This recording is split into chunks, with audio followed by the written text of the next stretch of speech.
Hi there, I'm Nick Frank, creative media producer at Agile Assets. Today on Ask the Expert, I'm going to be chatting with Stuart Hudson, the CEO and founder of Agile Assets, on how transportation agencies around the world are navigating during the pandemic.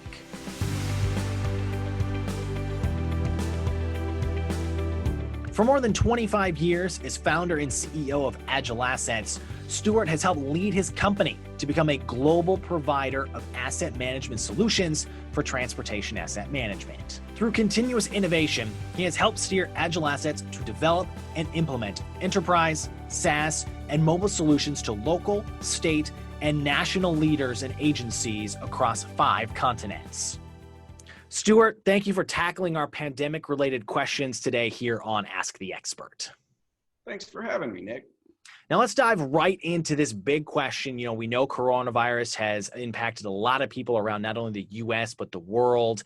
And it hasn't only impacted people, but the transportation industry. How have you seen this crisis impact the transportation industry? Well, the transportation industry has been hit very hard by the pandemic. Airline passenger travel, for example, in the US dropped by anywhere from 65 to more than 95% of the normal volume during 2020. Public transit authorities in large cities such as New York and San Francisco has seen ridership decrease by as much as 95%. In terms of vehicle travel, nationwide traffic volumes have varied widely during the course of the pandemic, with the numbers way down by nearly 80% in April of this year compared to last year, but rebounding to nearly 90% of the normal volume by July. So additional restrictions in some states may push those numbers down again. So the impact on transportation agencies has been significant because transportation is an essential business. Agencies have had to keep their business operations as much as possible while adjusting to the new realities of the pandemic. And how are all these trends affecting the way transportation agencies operate? Well, we've seen the impact of COVID on 3 main areas of the transportation agencies' operations. First and foremost, probably, agencies have needed to quickly adjust to keep their staff safe while continuing to carry out essential duties. This has meant, in some cases, transitioning to a remote work environment. And in other cases, it's meant adjusting their on-site operations so that staff members can maintain a safe social distance. Secondly, we've seen agencies needing to re-examine and perhaps modify their work plans and their maintenance activities in response to lower operating budgets. Lower budgets may be due to lower revenues from federal gas taxes or other sources of revenue during the pandemic. Third, we've seen many agencies rise to the challenge of this volatile environment by doubling down on maintenance activities while their traffic volumes are lower than normal. So we've seen a wide range of successful responses at many agencies that are demonstrating extraordinary adaptability and resourcefulness. Now, you gave a handful of examples there, and I'd like to kind of pick them apart a little bit one by one. And let's start with safety. What are some ways that you're seeing that agencies are working a little bit differently to improve safety amongst their staff? Well, Minnesota Department of Transportation is a great example. I'll call them MnDOT for short. They've been an Agile Assets customer for many years, and when the crisis hit, they quickly implemented a new feature in their maintenance management system that can help them manage equipment differently for workers in the field. Because before COVID, 2 or more MnDOT employees used the same vehicle to get to and from a work site. But when COVID hit and employees had to stay 6 feet apart, the workers couldn't use the same vehicles anymore. So extra vehicles meant MnDOT had to account for the extra costs associated with keeping those employees safe. So MnDOT quickly added the new capabilities to their work order data and process flows. So you're saying they configured their MMS a little bit differently to capture that extra equipment cost and usage? Yes, those extra costs attributable to the pandemic. Because of the flexibility of the Agile Asset solution, MnDOT was able, with a little bit of our help, to quickly add a new column to their day cards window within the work orders. So the new column includes a checkbox that can indicate when extra equipment was required in order to keep those crew members safe while they're traveling to and from the work sites. That seems like a really effective way of how they're doing it. And also by capturing that data in their system, it also seems like they can keep track of their added costs. Exactly. MnDOT modified the reporting function in both their maintenance and sign management systems to populate those reports with additional COVID-related data. Now, MnDOT can monitor the costs associated with COVID-related safety measures for all their field staff, which is very helpful for them. Now, something I kind of want to follow up on that. Now, does this type of cost tracking, does it also help when they're trying to get their costs reimbursed? Oh, absolutely. That's where it comes in the most. In MnDOT's case, the extra cost can be recovered through special funds that are part of the CARES Act, or the Coronavirus Aid, Relief, and Economic Security Act. The CARES Act provides for that financial support to local, state, and even tribal governments to cover expenses specifically related to addressing the impact of the pandemic. MnDOT's new day card feature makes it easy for them to track and report on those costs that are eligible for CARES Act reimbursement. So the Minnesota DOT, a really good example of a place that has helped kind of improve their processes during this time. What are some other examples of ways that you have seen agencies try to alter how they do their processes to accommodate maybe some new safety precautions? Well, the Nevada DOT is another Agile Assets customer that has reprioritized some of the work done by their field staff for safety reasons. For instance, they tasked their maintenance workers with actually collecting the asset inventories and maintaining those inventories in the enterprise asset management system. And that improves the coverage throughout the state. So having a more complete asset inventory means that Nevada DOT can improve their other processes down the line, such as planning out their future maintenance programs. Now, it also means the agency can do a better job of reporting accurately on their work order and their work request locations. Sure. Now, we've talked about the field workers and the safety precautions for them, but what about the people in the office? How are you seeing some agencies kind of handle their in-office safety precautions? Well, like so many businesses that have transitioned their office functions online, we've seen agencies choose to move key activities like meetings and training to a virtual format. For example, the New Mexico DOT is one of our customers that recently completed an upgrade of their asset management software and migrated from an on-premise deployment to a software as a service delivery model. So as part of the upgrade, they chose to receive their user training fully online. So we provided the virtual training over the course of a couple of days, and that worked out very well for them. Another example is the Nevada DOT again. They recently upgraded their maintenance management system with new planning functionality and the new features of our work management mobile application.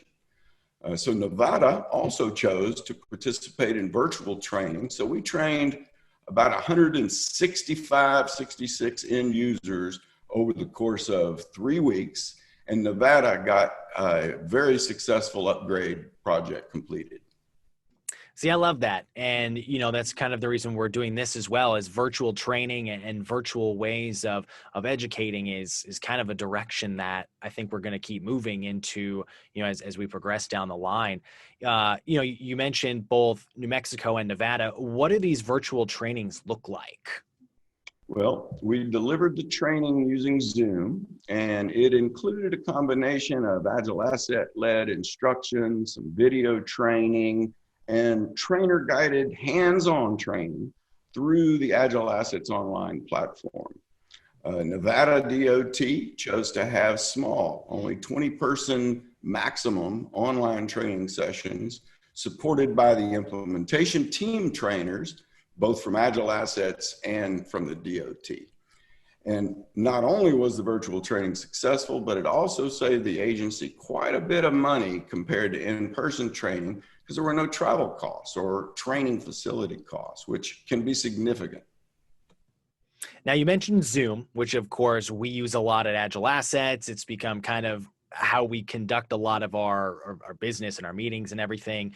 What are some other ways that you're seeing agencies use technology to navigate what looks like is going to become a new normal? Well, in the last several years, we've seen dozens of transportation agencies that we work with make the same transition that New Mexico DOT made, switching from an on-premise to a SaaS environment. Now, that's turned out to be a huge benefit for those agencies during the pandemic because they don't need to rely on their internal IT staff for the hands-on support. Now, I'm going to follow up on that. How so? Well, when you have a SaaS solution, all the IT infrastructure, hardware, maintenance, upgrades, they're all taken care of by the provider, in this case, Agile Assets. So the agencies that needed to shut down their offices or reduce the number of staff on site, they could rest assured that their asset management systems would continue to operate up and running as usual. Now, these agencies had the advantage of being able to focus their resources on the crisis during the response and on how their primary business priorities, rather than allocating resources to keep their systems up and running.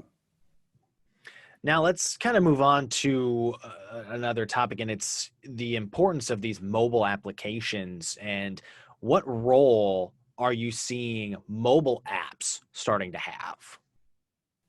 Well, mobile solutions are another factor in how some of these agencies can continue their operations more or less as usual, despite the disruptions of the pandemic. For example, agencies that use mobile solutions for asset inspections and maintenance have been better able to support skeleton crews in the office and in the field. Since those employees can sync information between their mobile device and the web application, then they can share this information across their teams in a contact-free way. So agencies that have taken advantage of the SaaS and mobile solution have realized that they can work with their mobile workforce with flexibility and more resilience than they thought possible. And that's really great to see. No, agreed. And we've talked so far mostly about technology and safety and how agencies are adapting to that. But another huge challenge that's been facing a lot of agencies is budgets and money. And, you did mention a little lower revenues from the gas tax.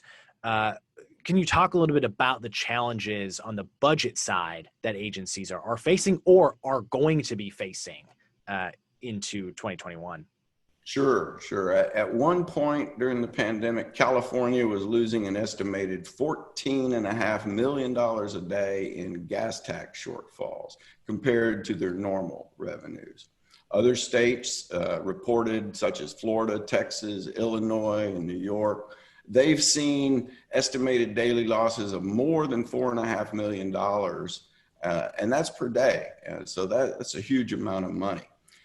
The AASHTO, our American Association of State Highway and Transportation Officials, that is, they projected a 30% decrease in transportation revenue nationwide for this year. And the impact on state and local budgets is going to be even greater when we consider increased unemployment, lower revenues from both sales tax and state income tax.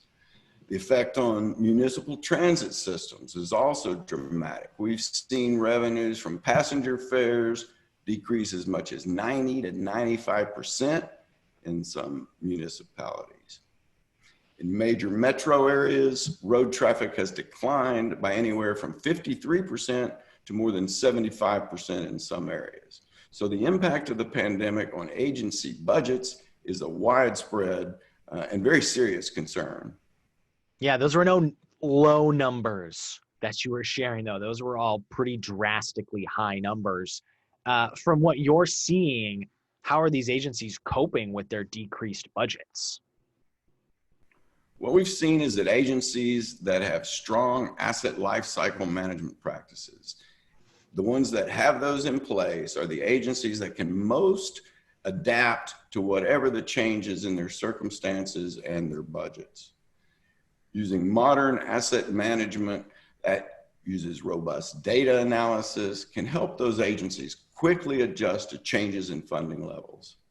Agencies that take a data-driven approach to asset management can use those predictive analytics to compare various what-if scenarios and identify the absolute best ways to get the maximum benefit from those available funds. Let's say, for instance, that you want to reach a specific level of service across your network, or you want to improve safety, asset longevity, or any of the other performance measures. When you have high quality data and strong analytical capabilities at your fingertips, you can optimize the performance of your network to fit those budgets that you have to work with, even limited, reduced budgets. So now more than ever, it seems like optimization is imperative to be able to be successful with these more limited budgets. Let's dive into a little about optimization and really what that is. How is optimization different from maybe just simply ranking and prioritizing your projects? Significant differences, but typically if you're ranking and prioritizing your projects, you're only looking at one or two variables, such as the asset condition and or the project cost. With true optimization, you can take into account many, many more variables, such as the asset performance, level of service, project cost, length of time, and many others. So true optimization lets you identify the very best mix of projects from a virtually infinite number of possibilities so that you can get the absolute best return on your infrastructure investment and meet your agency goals. So with limited budgets, it helps you maximize the benefits that you can get. So especially with these limited budgets that a lot of agencies are seeing, optimization is one of the best ways, if not the best way, to get the most value from those infrastructure funds. Absolutely, because it's part of a holistic strategy that focuses on preserving your assets in a state of good repair. Research shows that focusing on preservation can help agencies save more than 80% of the cost of future repairs. So your agency gets much more value for its funds. In addition, a prevention-focused approach based on analysis and optimization, those can help your agency mitigate multiple risk factors so you can be much more resilient to whatever environmental or budget crisis may be on the horizon. So it's an effective strategy no matter the economy, good, bad, going through a pandemic. Optimization is kind of the best way to avoid that slump. Absolutely. Research and years of practice have shown that optimization analysis lets your agency make important decisions about how to best use your limited funds to preserve your road network. In fact, after the Great Recession, the agencies that succeeded best were those that pursued a holistic, preservation-based approach. That's a strategy that follows the fundamental asset management principle of maintaining the network in a state of good repair. This holistic approach has proven to be beneficial in the short and the long terms, especially in times of economic volatility like we're in now. Now, Stuart, let's talk about how some agencies are actually taking advantage of this time. When traffic levels are a little bit lower in a lot of the areas that they're doing construction or doing work. How have you seen agencies around the country starting to seize and take advantage of this opportunity or the moment? Many agencies that already have budgets set aside for maintenance projects are doubling down on road work. That roads that are less traveled, they can get out and do the work much easier. And I can give you a couple of examples. One Agile Assets customer overseas ramped up its pavement preservation projects and routine maintenance while their traffic levels were especially low during lockdowns. The tried and true techniques of using inventory and asset condition data analysis to facilitate work planning proved beneficial for that agency. They were able to take advantage of the unusual circumstances to increase efficiency and productivity by removing forward on road work that in normal times would have caused much more significant traffic disruptions. Another example is Caltrans, the California Department of Transportation. Caltrans took advantage of the Bay Area traffic being at about half its normal level and accelerated a bridge project to complete it in half the normal time. Not only that, but the project, which normally would have caused long hour-long traffic delays, ended up causing only a 10-minute detour for the drivers. I would love to see just a 10-minute detour on construction. That's great. So as you're saying, it's kind of a good time to address some of those backlogs in your projects, assuming, road work and projects can continue as usual. Yes. It's a time to work through the backlog or do other things that might get pushed to the bottom of the priority list during normal times. For example, some agencies might choose to upgrade their technology or devote more time to long-term planning. Stuart, everything you've given today has been extremely helpful and a great way for agencies to try to navigate their way through some challenging times. Is there any closing advice or anything you'd want to say before we wrap up?